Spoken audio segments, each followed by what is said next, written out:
It's a great honor for me to be here at the Empire Club of Canada today, which is arguably the most famous and historically relevant speakers podium to have ever existed in Canada.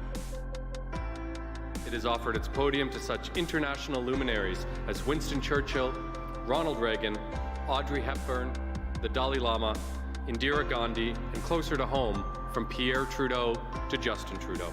Literally generations of our great nation's leaders, alongside with those of the world's top international diplomats, heads of state, and business and thought leaders.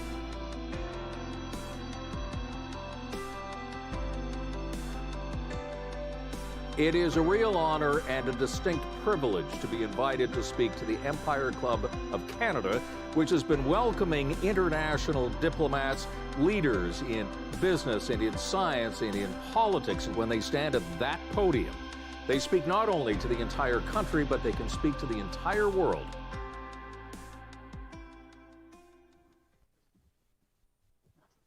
Good afternoon, fellow directors, past presidents, members, and guests. Welcome to the 116th season of the Empire Club of Canada. I'm Mike Van Solen. I'm the president of the Empire Club, and I'm proud to be your host for today's virtual event featuring the Honourable Rod Phillips, Ontario's Minister of Finance. From my home to yours, I call this meeting to order. The reality is we couldn't host events like this without our generous sponsors, so I'd like to take a moment to acknowledge them. First, our lead sponsor, Bruce Power, and second, our supporting sponsor, Waste Connections of Canada. I'd also like to thank VBC and livemedia.ca for webcasting today's event, as well as our media partner, the National Post. We look forward to this discussion. We hope it will be interactive. It is one of the advantages of the model we have now in this new world that we find ourselves in. So please find a time in the corner, you could submit a question, and we'll try to incorporate those into the conversation we're going to have a little bit later in this hour. Right now, I'd like to turn it over to James Skoniak, the Executive Vice President of Corporate Affairs and Operational Services from Bruce Power, to introduce the Honourable Rod Phillips. Good afternoon, and I really want to thank the Empire Club for allowing Bruce Power the opportunity to participate in today's very unique Empire Club event with Ontario's Minister of Finance, Rod Phillips. My name is James Skoniak. I'm the Executive Vice President of Corporate Affairs and Operational Services for Bruce Power.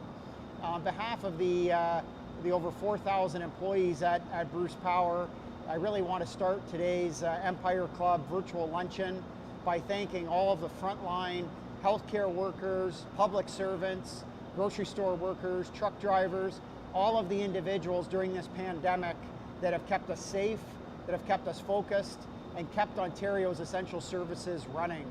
It's absolutely critical at times like this that we come together, that we're at our best. And I think it goes without saying that, and I know the Minister will be talking about this in his remarks, Ontario has come together in an absolutely extraordinary way. And when Ontario is faced with a challenge, we come together and we're at our best. So on behalf of the employees of Bruce Power and all of us here, I want to thank those individuals for everything that you've done. For those of you that don't know a lot about Bruce Power, we operate the world's largest nuclear facility located in rural southwestern Ontario. We're home to Canada's largest privately funded infrastructure project, thanks to the support of OMER's pension plan and TC Energy. And really, we're able to make the kind of private sector long-term investments that we are in Ontario's economy because of policy stability. And that is, I really think, an important economic message for all of us as we're looking to not only ensure we take precautions with obviously the situation we're still faced with COVID-19, retool our economy, but also in a safe way look ahead to the recovery of Ontario's economy. And I really want to recognize the role of the Ontario government and this minister in particular for the stable policy role of nuclear in Ontario. It allows us to make the kind of investments, put people to work, generate low-cost electricity, and put in place infrastructure that's going to be in place through good times and bad, and in situations like we face with a pandemic, where the province, its hospitals, its our homes, other organizations could count on reliable electricity from our nuclear fleet. We generated enough electricity over the course of the last 2 months to power the city of Toronto through the pandemic, and that's something we're very proud of. Our infrastructure is also used to generate a special kind of isotope called cobalt-60, which is used to sterilize medical equipment and treat cancer. And over the month of March and April, we shipped enough cobalt to Ottawa-based Nordion from this particular nuclear facility to sterilize 13 billion, that's 13 billion. Minister Phillips knows numbers that big, and I'm sure he'll be talking a bit about that today. 13 billion pairs of medical gloves around the world, and that's all from an Ontario-based company here, Bruce Power. So I think the best thing I can do to formally introduce the minister is, you know his background before he was into politics, very distinguished career, elected to the Ontario legislature in June of 2018, served as Ontario's Minister of Environment, and now serves as Ontario's Minister of Finance. This is a time where public service is as important as ever, where all of us as Ontarians and businesses and communities, we look to our institutions for leadership, and we're all Ontarians first. So Minister Phillips, I want to thank you for your public service during these challenging times. I want to thank all the members of the Cabinet for their public service, all members of the Ontario Legislature, people that serve in elected office all over Ontario, right up into including the Premier and the Prime Minister. We're all Canadians and Ontarians first, and this is a time for us to come together. So I want to thank you very much for joining us today, and for all, in particular, for your ongoing policy support for Ontario's nuclear industry. Minister Phillips. Thank you very much, James, and thank you to Mike and all the executive and directors of the Empire Club. I would echo what James said about the thank you on behalf of all Ontarians that we owe to all the frontline workers, certainly in our healthcare sector, in our long-term care and retirement homes, those people that are delivering the goods, making sure that we can procure the goods, and certainly among them the James and his colleagues at Bruce Power and those in our broader energy sector. It has been vital that those sorts of work remain ongoing, and in fact, it is going to be even more vital, all of it, as we look to the recovery. To Mike and to the Empire Club, thank you for the venue. The Empire Club has always been one of the podiums of choice for the kinds of discussions that we're going to have today. And I have to say, congratulations on your innovation in terms of shifting with the times, as all of us have had to do to provide these kinds of venues. I'll start my comments today, and I will keep them relatively brief so that we can have a good interactive dialogue. But I'll start with my last visit to the Empire Club, which some of you will recall was on March the 10th, which doesn't seem that long ago, but of course in COVID time, every day is like a week sometimes. And at that time, I spoke to the Empire Club about the budget and our discussions about our plans that we had really coming out of what were some very positive economic situations in this province as far as job growth. The record job growth last year in the history of the province, a very, very optimistic environment. Of course, I return to you now, maybe most symbolically, the fact that it is over Zoom and not in person says so much. But I come to you on a day when Stats Canada has come out and said that 680,000 Ontarians lost their jobs this month, bringing that total to just over 1 million of our fellow citizens who have lost their jobs since February, effectively since the beginning of the COVID crisis. So it does goes to show you that we should not ever take things for granted, but it also, I think the work that has been done in the intervening period and the progress that we're making should give us all confidence in the resilience of Ontario, the resilience of Canada, and our ability to be successful when we work together. So I am going to talk today a little bit about how the last number of weeks and our efforts over those weeks. I'm also going to talk about our plans going forward, both in terms of reopening the province and in terms of the recovery that will follow. As I referenced back on the 10th of March, that was around the time when, I guess starting in early March, we had begun to look quite closely at the impacts that we were seeing out of the outbreak at that time, still principally focused outside of North America. But looking to those impacts and looking at what we might need to do as a provincial government. And you will recall that at that time we were on track to a balanced budget. We were looking forward to bringing in a budget that would have gotten our deficit in the neighborhood of $6.5 billion on the path to balancing it in 2022-23. And just 2 short weeks later, we made the decision collectively as a government that we needed to pivot. Unique among Canadian governments, we decided that we did not want to use the projections and the figures that had been done going forward. So we brought forward a financial statement, the difference between that being it's a 1-year statement versus a full budget. And the reason for that was that we did not believe, and as it turns out correctly, that we could correctly predict all of the many factors that would be affecting the economy, but that we did need to provide clarity for the people of Ontario and for the many stakeholders, the universities, the hospitals, municipalities that rely on us as transfer partners about what we would be planning to do in the year ahead. So we brought forward a significant financial statement that put on the table a $17 billion plan of support for Ontario. It also put forward some revised economic projections that showed our deficit moving to in excess of $20 billion. But let me talk for a moment about that document. Our plan to address COVID, which is our 2020 financial statement, put forward $17 billion in direct and indirect support, $7 billion in support that included $3.3 billion in the area of healthcare support, including a $1 billion COVID-19 contingency fund, and then $3.4 billion in support for people and families. In addition, we put forward a $10 billion support package that involved essentially the deferral of a variety of expenses and costs to business. This included a $6 billion deferral of employer health tax till September, a $1.9 billion deferral of WSIB premiums, and enabling municipalities to do $1.8 billion of deferrals of property tax, which would, of course, help individuals and businesses across the province. Since then, we've rolled out numerous initiatives, including providing a $200 per child, 12 years and under check for families to reflect the impact that this has been having on families with children.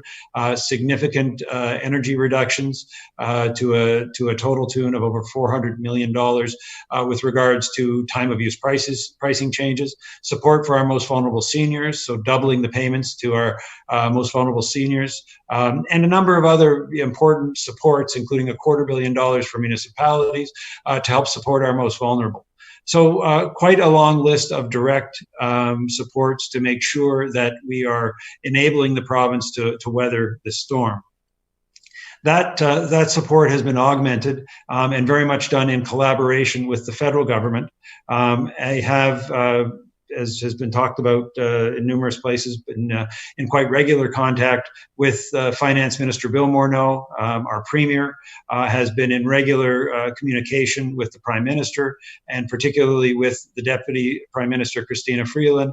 And all of my colleagues across the Cabinet have been working very closely with their federal counterparts as we work with the federal government and as with local governments to try to provide the supports that are necessary entering into an unprecedented health and economic crisis. When I think about this economic challenge that we're facing versus others, I think the unique feature is that underlying it and the foundation of it is a global health pandemic. Stephen Polos spoke to myself and a group of my colleagues last week, and he used an analogy that he's used publicly to describe the role of government in this regard. He talked about the idea of walking across a surface and then there's a crater. And that crater represents the economic downturn that we're currently facing. And government's role collectively is to try to fill that crater with water so that people can take a boat across, a bridge as it were, across to the other side of that crater. Of course, as I said, underlying all of that are the challenges that we're facing from a health perspective. And as our Premier, who I think has shown exceptional leadership, as have many other leaders, including the Prime Minister through this phase, but as he has pointed out from the outset, our primary focus has been the health and well-being of Ontarians. We know that to bring the economy back, we need to make sure that people feel safe. And as he has said, we will not spare any expense within our capacity to make sure that we're protecting the health and safety of Ontarians. And we've taken many, many initiatives in that regard, and I won't go through all of them, but I'd be happy during the question and answer session to comment on any of the specifics. But under his leadership, what we've done is made sure that our health system has been well supported, including the $1 billion COVID-19 contingency fund. We have worked through many, many challenges, and because we are dealing with a global pandemic, many of them are ongoing, whether it's the supply of adequate personal protective equipment for our health and long-term care sectors, whether it's making sure that we have capacity in our acute care system to make sure that we can handle any outbreaks and concerns from that point of view, whether it's been addressing the issues that we've been facing and some of the great tragedies that we've been seeing in our long-term care system, and making sure that support is provided in our long-term care system. But all of those elements, including making sure that we made $160 million additional investment in our public health system, have been important components of the plan. And that plan has, by and large, been working. What we've been seeing over time, and we look forward every day to the reports that we get from our Chief Medical Officer, David Williams, who again has been one of the generals in this fight against COVID-19, along with the 34 other Chief Medical Officers across the province, but has been a flattening of the curve, which is very much what we talked about needing to do, so that we could preserve the capacity of our healthcare system, make sure that we're protecting our frontline healthcare workers, but also have the ability to deal with those in most need in our acute care system. And so the various models that have been done have suggested that thus far, thanks to the great efforts of 14.5 million Ontarians, thus far we have made great steps forward. That we're seeing the flattening of that curve, that we are seeing the ability for our health system to respond and protect the people that need that protection, that we are investing the resources as relates to long-term care and trying to protect the areas where there are outbreaks, but also protect the areas in the long-term care system where there are not yet outbreaks, so that we can manage this virus. I have to say, one of my greatest sources of optimism comes from the fact that each and every day, whether it's our health system, the scientists, some of the most brilliant minds in the world, many of them that reside here in Ontario, or from a management, from an economic and just personal perspective, we are learning more and more every day about how to properly address COVID-19. So I've talked about the work being done in our health system. That includes ramping up our testing capacity, now among the top per capita in the province, but still work to do there. Our contract tracing system, which of course is the ability to identify the source of COVID outbreaks and then trace them quickly. That capacity is very much improving. And also the ability of our healthcare professionals to know how to treat the patients that they're dealing with. So although there is no vaccine or short-term treatments, the learning over and over in each day in terms of the approaches we're taking are making a difference for those families that are affected and making a difference for those patients. I'm going to speak briefly now about our work in terms of reopening and recovery, and then I'll be happy, Mike, to turn it over to you for questions. The Premier did ask me over a month ago to assemble a committee of cabinet, our Jobs and Recovery Committee. Since then, my committee members, which represent most of the members of cabinet, all having economic responsibilities, as well as the Minister of Health, the Minister of Municipal Affairs, and Minister of the Environment, have been reaching out to stakeholders across the province. Literally, there are dozens of roundtables ongoing, which we're getting input from stakeholders in and across the economy and across civil society, so that we understand both the impacts and what's going to be required to bring our economy back. Also, we've invited each and every MPP, not just the government MPPs, but the opposition MPPs, to participate in consultations at their level to bring in inputs from communities across Ontario so that we can anticipate and understand what is going to be required, both in terms of the reopening, which I'll talk about briefly, but also in terms of the recovery. And as I mentioned, we deferred the budget from March to sometime before November 15th, where I'll bring in a full budget, and I want to make sure it reflects all of the inputs from across the province and across our economy. In terms of the reopening, we laid out a framework last week that laid out very clearly the health triggers that we were going to have to be monitoring. I've already talked about them, but adequate testing, a decline in cases, particularly community spread cases, and of course, the ability to contact trace and protect vulnerable populations. But based on that framework, a great deal of work has been ongoing. We've been able to see limited openings based on the best health advice. So for anyone who doesn't know, garden centers will be open effectively today, and you can all go out, make sure you get some flowers for your mom for Mother's Day. But also hardware stores opening over the weekend, curbside pickup opening for retail on Monday. But we hope to soon be laying out now, based on that framework, the actual dates and times when we will be able to move through a 3-phase process, phase 1, phase 2, and phase 3. Phases that will be separated by 2 to 4 weeks, because 2 weeks is the incubation of COVID-19, but effectively managing the reopening of the economy. So a great deal of work, including the consultation I talked about, has gone into that. A great deal of thought is going into important questions that need to be asked, whether it's with regards to transit and mass transit and its role. How do we work in terms of providing childcare? We've learned a great deal through the emergency childcare operations that we've been operating. How will businesses operate safely in this environment? Our Minister of Labour, Monty McNaughton, has now brought forward over 80 labour standards. They're available for anyone who is interested at covid/19.ontario.ca. So covid/19.ontario.ca, where there are specific guidelines, for instance, on curbside pickup, 14 different sets of guidances in terms of how to do that safely. We've also been learning from the retail sector that's been open, and in particular the LCBO, which happens to report to the Ministry of Finance, making sure that we're taking the learnings from our businesses and incorporating those into those workplace guidelines so that when it is safe, employers will be able to open as part of this phase process and know now what the preparations they have to do are. So I'm going to wrap up, because I am very much looking forward to the questions portion of this, but I'd like to wrap up making 2 points. First of all, this is obviously a very, very significant challenge. From my view, the most significant health and economic challenge that this province has faced in my lifetime. And it is going to take leadership, certainly at the political, at the civil level, but it takes leadership in particular among the business community. The business community has been excellent in terms of their response, whether it's been the spinning up of domestic production, which I'm happy to talk in more detail about, of critical PPE, or making sure that their workplaces operate safely if they are essential workplaces, or shutting down their workplaces. A very difficult thing to do, I know, as a former business owner, but to do the right thing. So leadership is going to be required. But right now, and this will be my final point, Mike, and then I'll turn it over to you, what we need to do first and foremost is keep listening to the health and the science.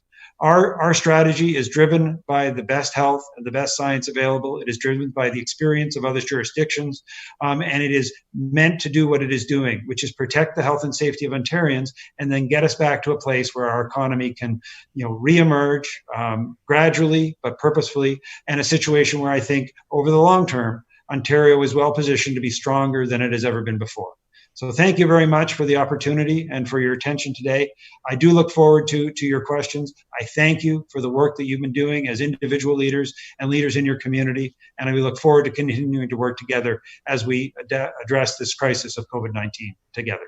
Thank you. Thanks very much, Minister. I know your words were important. They were measured, and I'm confident they'll give some confidence to Ontarians who are looking at this pandemic. And as you pointed out, I think it's the biggest thing we've ever seen in all of our lives. So thank you for the thoughts today. Look, the reality is I think COVID has touched everyone's lives. Maybe I'll start someplace a little bit lighter to begin. Politicians, your job has been impacted too. It's the business where you go out and you press the flesh. How are you finding operating this way? I'm seeing on your Twitter stream a lot of meeting through Zoom with business leaders and constituents. How are you finding it? Yeah, Mike, politics, I'm relatively new to it. As you know, I'm a business person who got involved in politics a couple of years ago. And so in the time that I have been in politics, a little under 2 years, you realize a huge part of the job is reaching out and talking to people. So I think we've all found different ways to do that. And so a lot of Zoom calls, a lot of every other platform calls, a lot of telephone calls with constituents. My constituents in Ajax are fantastic individuals. They're always very frank about their advice, and they tell me what we're doing right and what we're not, and that feedback is essential. In terms of day to day, as you know, there's almost daily, I guess 6-day-a-week briefings that the Premier conducts. I'm often down here at my office across the street at the Frost Building for those briefings. I'll be part of one a few hours from now. And so there's a lot of work going on in government.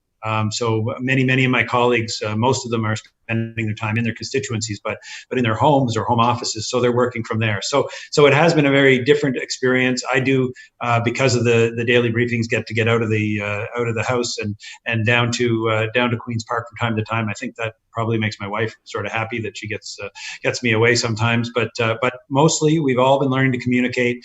I say to people, I try 3 or 4 times a day to reach outside the bubble that we're in, to reach into somebody else's bubble, to hear what's going on there, just so we can stay current. Right. Well, maybe you can start there. When you talk, maybe we'll talk first about small business leaders.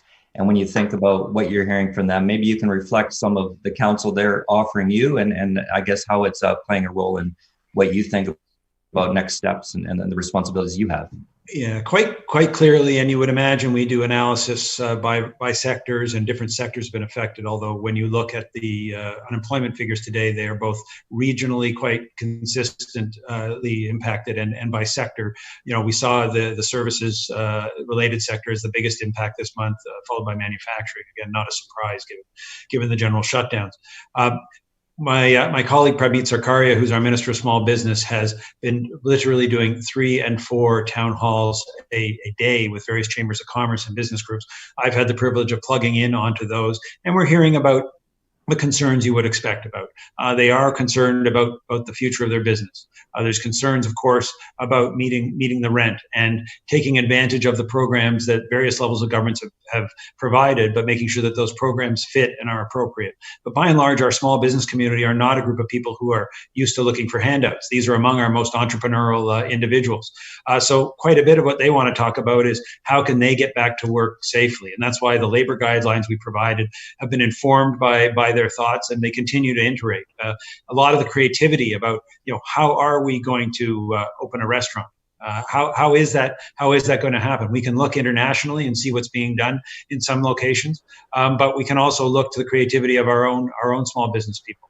I have to say some great ideas have come from them, and some things we've been able to do in the short term. For instance, like letting restaurant owners deliver alcohol along with their beverages. That was not allowed in the province of Ontario for 80 years, and it got fixed in about 3 days because of the advice they gave us. So we do need to do our best to support this vital group. None of our communities would be the same without our downtowns, and quite frankly, they're facing some of the biggest challenges in terms of the immediate impacts of the shutdown and of what will happen after in terms of how we're going to have to address COVID-19. I know you and your government have talked a lot about the recovery and it happening in phases. And I think there's an idea that this, because it's so new to us all, that it'll be a linear, maybe 3 steps and we're there. But I think it's going to be a little bit more nuanced than that. And I think we're feeling and sensing that now as Ontarians. Maybe you can talk a little bit more about what you see in sort of the coming phases. Thank you. It's an important question. We laid out, and different jurisdictions have taken different approaches, and we respect that. But from our perspective, we wanted to maintain the principle that we were going to follow the health and the science advice that we were getting, and that was important not only because we care obviously deeply about the health of Ontarians, but because underneath the concerns people have around the economy are also concerns about their health and their safety of their families. So unless we do this in a purposeful way, and unless we communicate each step along the way, we won't see the restoration of confidence that we would need to see as it becomes safer, given the restrictions that are going to have to be in place to be back out and about. So we laid out that 3-stage process driven by those health drivers that I've already spoken about, seeing a decline in cases, making sure that we had adequate testing in place, making sure that the contact tracing was working the way that it needs to, and protecting the vulnerable populations that we can see are so seriously impacted. The objective, of course, of that is to give clarity to people first about what's going to happen, then about how to operate their businesses. That's why Minister McNaughton came out with his guidelines. And then soon, we hope, some clarity about what businesses will be included in the first phase of that rollout, and then in a second and third phase. That we want to do with enough time so that not only can businesses prepare, but local communities can prepare and understand what's going to be required of them. And all of this has to include vital elements of our infrastructure. How will mass transit operate? And again, we've been producing guidance on that under the leadership of Minister Mulrooney, but how will that operate safely? What does the direction that we want to give to businesses that can continue to have their workers operate at home? I'll give you an example of the Government of Ontario, one of the largest employers, including in the City of Toronto. Most of the work that we've been able to continue to do is from home. And so we have to give consideration how ourselves, financial institutions, and other large employers who have been able to operate remotely might want to continue to do that so that we can keep pressure off the transit system, so that workers that aren't able to come back to work aren't crowded and unsafe in that environment. And of course, childcare and education, 2 other vital elements. So those phases will be laid out clearly. The phases are clear. We'll lay out the dates and the expectations clearly. We hope soon, based on the progress we're making. And then we will answer the questions people have, work together to get the economy back on track in a safe fashion. We're getting a number of questions, as you can imagine. Patrick asks about the hospitality sector. Sue asks about the university sector. I know there's been a lot of measures laid out that are sort of broad in the economy today. Can you talk about what specific sector supports there might be, whether now or in the future? So in the area, both of those ministers that have been doing a great deal of work, Minister MacLeod in the area of tourism and hospitality has been gaining input from those sectors about their impact. There's obviously a significant seasonal impact to those businesses. So one of the factors that my cabinet colleagues and myself are considering with the advice from the Chief Medical Officer are those businesses that have a seasonal element. And the impact on them and how that needs to be structured to save some of their seasons.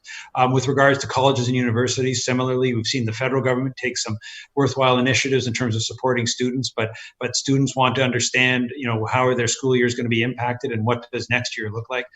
So again, in a managed way, we will look both to the supports that we can provide along with the federal and local governments and to the timing of the reopening. And again, I just encourage people to feed in through those networks. I know that both those ministers have been out speaking extensively with stakeholders, and that input's going to be vital. But everybody we need to keep in mind that we are learning and continue to learn about how to operate in this environment. Obviously, some hospitality environments are going to be very challenging because of the crowds involved. But that doesn't mean we're saying no to everything. We're saying let's be creative. How can this work? What makes sense? How can we conduct, for example, some sports without spectators, so that we can create those kinds of venues? And how does that reflect back into the other and broader hospitality sector? So we're looking for that input now. And again, when we lay out our guidelines, please do look to that website, covid-19.ontario.ca, for employers trying to get prepared. And please provide feedback through my colleagues about the specific ideas that you have. Thank you. Of course, this is first and foremost a health crisis, and I know your government made some announcements yesterday around elective surgeries and them coming back. We have Doug asking about vision care and that piece. Of course, one of the challenges is people haven't stopped getting sick, but they've stopped going to hospitals for a variety of reasons.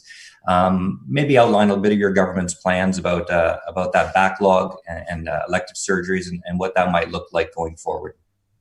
So quite purposefully, when the pandemic contingency plan was put into place by my colleague, the Deputy Premier and Minister of Health, Christine Elliott, when that was put into place, one of the steps, and this was out of the learnings, frankly, from SARS in the early 2000s, was the need to create capacity, both ward capacity and intensive care capacity, and that was done. The inevitable result of that, of course, was that other processes or procedures and surgeries needed to be canceled. So it was or postponed. So it was good to see this week the Minister of Health talk about now the gradual resumption of those.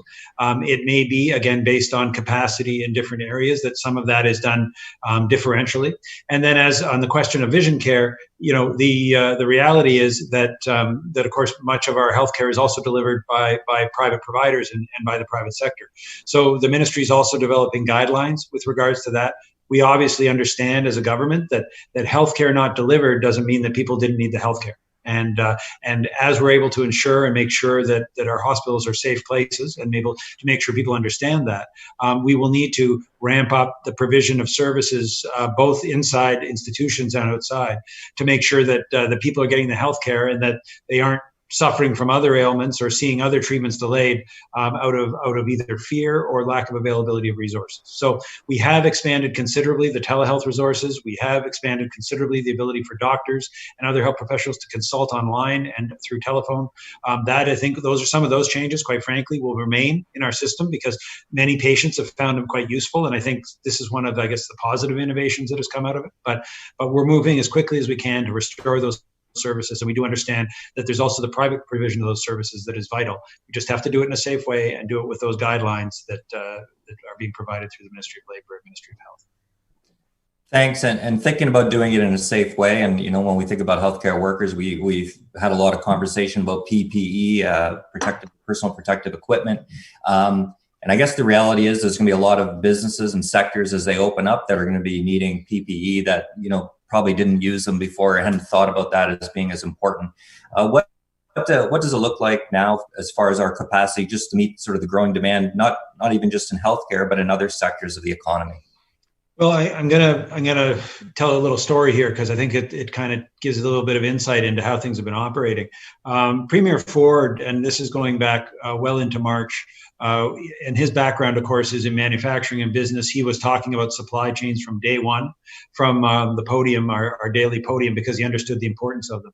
And he recognized very early that both as a government, we had a supply chain and a procurement challenge that was coming partly out of the realities of a global shortage of key equipment, and partly because government wasn't built necessarily to acquire and distribute in that kind of environment we were operating in. So he actually took the step of actually having a daily call that he would chair. And trust me, as it would in your organizations, when the boss decides he's going to chair a daily call, it gets people's attention. So he chaired a daily call that basically made sure that we knew exactly where we were at on all of the vital supplies. But the other thing that is more specifically helpful to the broader economy was he and the rest of us identified very early that domestic supply was going to be an important part of this equation. So we now have spooling up, and as a result of some great work done by Vic Fedeli, our Minister of Economic Development, we have spooling up domestic production in a variety of areas, whether it's gowns or masks or swabs. For the test kits, things that simply weren't even considered 8 weeks ago. But that domestic production, with the great enterprise and entrepreneurship of Ontarians, ventilators, in terms of our auto parts sector, getting behind that. So our first order for 10,000 of those. And again, we very much hope we don't need them, but we're going to feel really happy as Ontarians to know that we have them. So all of that work now is starting to bear fruit. We're starting to see domestic production of masks.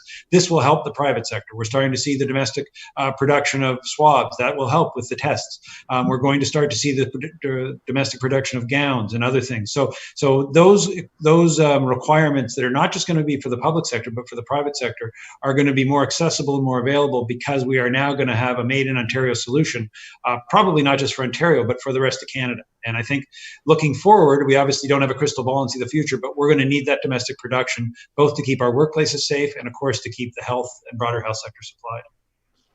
Thank you. John asks about shovel-ready infrastructure projects and ones that are already planned and in the pipeline. I think you're touching on a little bit of the capacity we're building to facilitate that. But if you could talk specifically about some of those infrastructure projects that are planned and which will be an important source to get the economy going again, I'm sure. But some thoughts on that.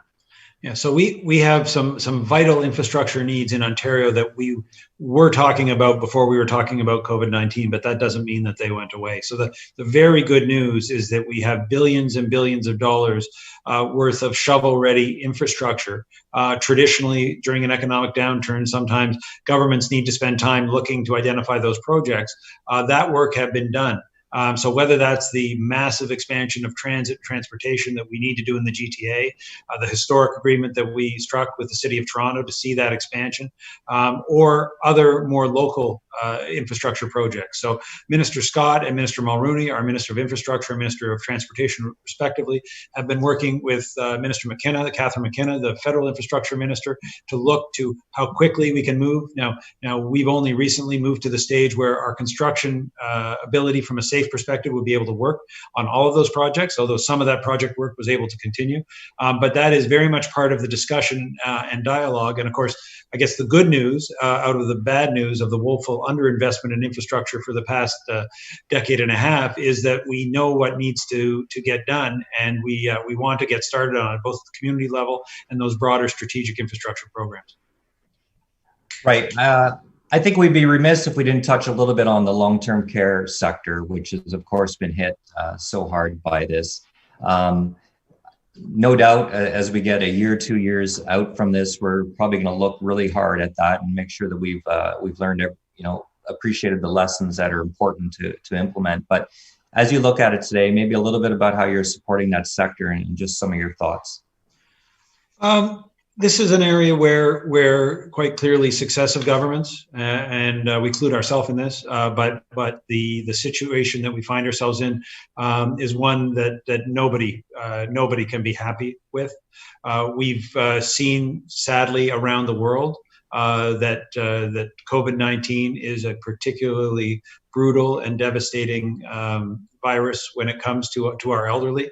And we've seen over and over again in jurisdictions around the world the impact that has had in group living settings, particularly for the elderly. So we were moving forward with a significant expansion in long-term care. Again, this was one of the things that we had been talking about as a government, about the building of 15,000 beds of additional capacity. Quite clearly now, all of that, including investment in future and in our existing infrastructure, is going to be informed by the lessons that we're learning.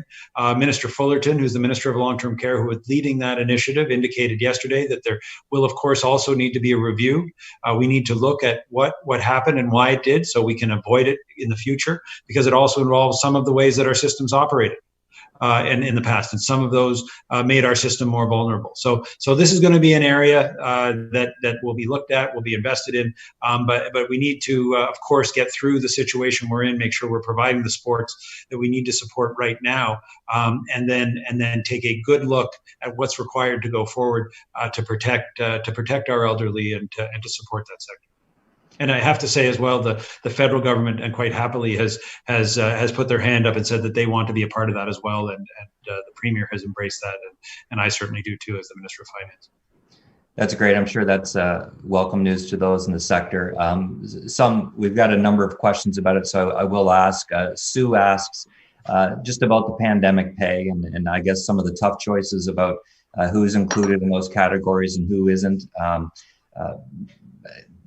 Some people question, how do you pick one group of people over another? Maybe you can talk about sort of the choices you're wrestling with there. Yeah, so we have made hundreds of millions of dollars investment in $4 per hour increases, plus a bonusing schedule for frontline workers, particularly, of course, focused in the healthcare sector, and particularly focused in the long-term care sector, two areas where it's just vital that we keep our support in place, and have broadened that as we see necessary, to make sure that we're rewarding the individuals that are those frontline heroes that are doing that work, and also understanding that because of some of the income supports that have been put in place by the federal government, there are other pressures on people and other options for those people.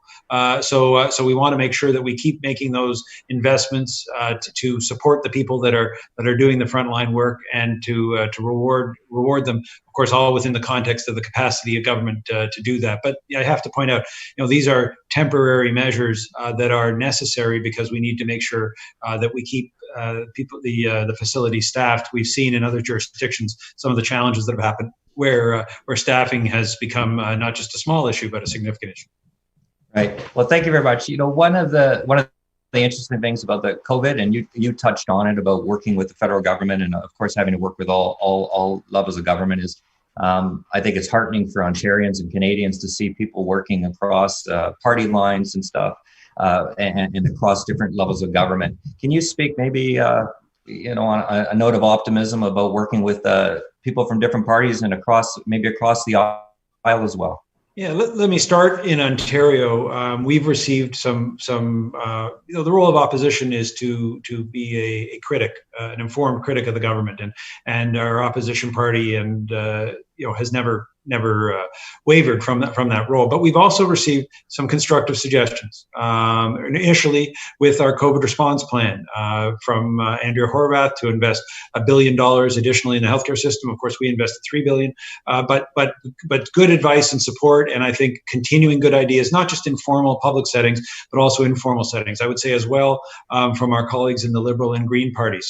So that has been helpful and is appreciated. And as I pointed out, we're asking all MPPs to be part of the consultation for that fall budget, not just the government ones, and we hope that they'll engage us in that as well. There will likely be all party finance and economic committee that will do work provincially. I have to say, between levels of government, I had the benefit of knowing Bill Morneau. We were acquainted over a decade ago, and were in fact business partners at one point. So we had a good working relationship. But I have to say that we've had even more opportunity to work together, and not only with the federal finance minister, but he chairs a call once a week of all the provincial finance ministers as well. So that, and I don't think finance is unique. I think ministers federally have taken that leadership role. So that has been helpful.